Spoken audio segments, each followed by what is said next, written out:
আরে, রায়বাবু যে! সত্যজিৎ রায়। সে সময়ে তাকে বেশিরভাগ মানুষই এই নামেই ডাকতেন তার পদবি ধরে। সত্যজিৎ রায় ছিলেন ভারতের তথা বিশ্বের অন্যতম শ্রেষ্ঠ চলচ্চিত্র নির্মাতা, সাহিত্যিক ও শিল্পী।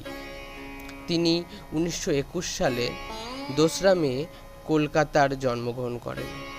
তার পরিবার ছিল সাহিত্য ও সংস্কৃতিতে সমৃদ্ধ।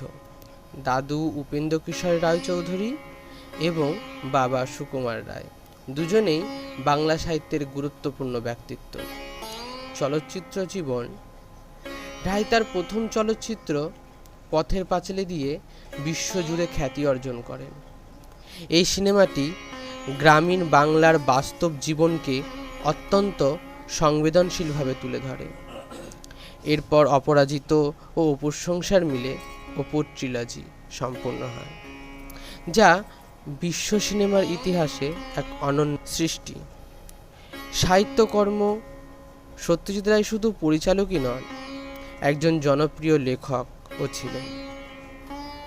তার সৃষ্টি গোয়েন্দা চরিত্র ফেলুদা এবং বৈজ্ঞানিক প্রফেসর শঙ্কু বাংলা সাহিত্যের অত্যন্ত জনপ্রিয়। তার গল্পগুলিতে রহস্য, রোমাঞ্চ ও বুদ্ধিমত্তার চমৎকার মিশ্রণ দেখা যায়। সম্মান ও পুরস্কার। সত্যজিৎ রায় তার অসাধারণ কাজের জন্য বহু রাজনৈতিক পুরস্কার পান। 1992 সালে তিনি চলচ্চিত্র আজীবন আবেদনের জন্য অস্কার লাভ করেন।